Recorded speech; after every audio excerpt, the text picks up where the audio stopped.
ফেব্রুয়ারি মাসের প্রথম ও দ্বিতীয় সপ্তাহ থেকেই মালদহে আমবাগানগুলিতে মুকুল ফিরতে শুরু করে।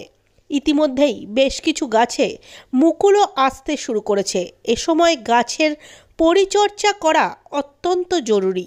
মুকুল আসার ঠিক আগে আগে গাছের সঠিক পরিচর্যা করলে ভালো মুকুল ফোটে।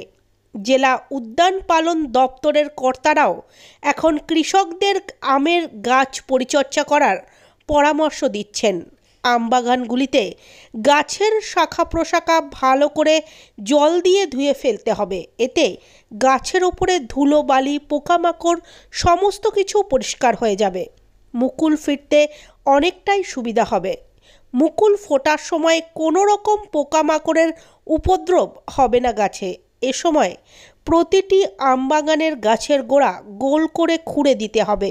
নিয়মিত সেখানে জল দিতে হবে, সঙ্গে জৈব সার দিলে খুব ভালো। জেলা উদ্যান পালন দপ্তরের কর্তারা বলেছেন, ফেব্রুয়ারি মাসের প্রথম সপ্তাহের শেষ অথবা দ্বিতীয় সপ্তাহের শুরু থেকেই মালদা জেলায় আমবাগানগুলিতে মুকুল ফিরতে শুরু করে। তাই এর আগে গাছের পরিচর্যা করা খুবই জরুরি। মুকুল ফুটে গেলে অনেক সময় ম্যাঙ্গো হপারের উপদ্রব বৃদ্ধি পায়। ম্যাঙ্গো হপারের উপদ্রব কমাতে কীটনাশক প্রয়োগ করতে হবে, তাহলে গাছের মুকুল ভালো হবে। আগামীতে ফলন ভালো হওয়ার সম্ভাবনা থাকবে। সেই পরামর্শ অনুযায়ী আম চাষিরা গাছগুলির পরিচর্যা ইতিমধ্যেই শুরু করে দিয়েছেন। আমের মুকুল প্রায় ফোটার মুহূর্ত। এখন আমের মুকুল আসবে। ফেব্রুয়ারি মাস শুরু হয়ে গেছে, মালদা এই সময় আসে। এই মুহূর্তে কৃষকেরা কিভাবে গাছের পরিচর্যা করবেন তাহলে ভালো মুকুল আসবে?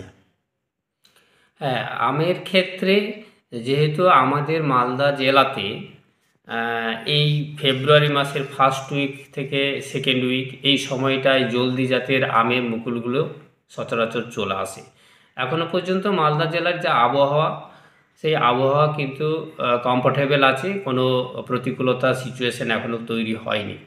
এখন চাষি বন্ধুগণ আমাদের যেটা করতে হবে সেটা হচ্ছে গাছকে যতটা সম্ভব ধুয়ে মুছে সাফ করে নিতে হবে। অর্থাৎ গাছের পাতাতে যে ধুলো বালি বা বিভিন্ন ধরনের মাকড় লেগেছিল সেগুলোকে পরিষ্কার পরিচ্ছন্ন করে ফেলতে হবে এবং গাছের গোড়াতে খুঁড়ে আমরা যে একটু নরম ঝুরঝুরে মাটিটা তৈরি করি সেটা করে ফেলতে হবে এবং সঙ্গে কিছু জৈব সার এবং জল দিতে হবে।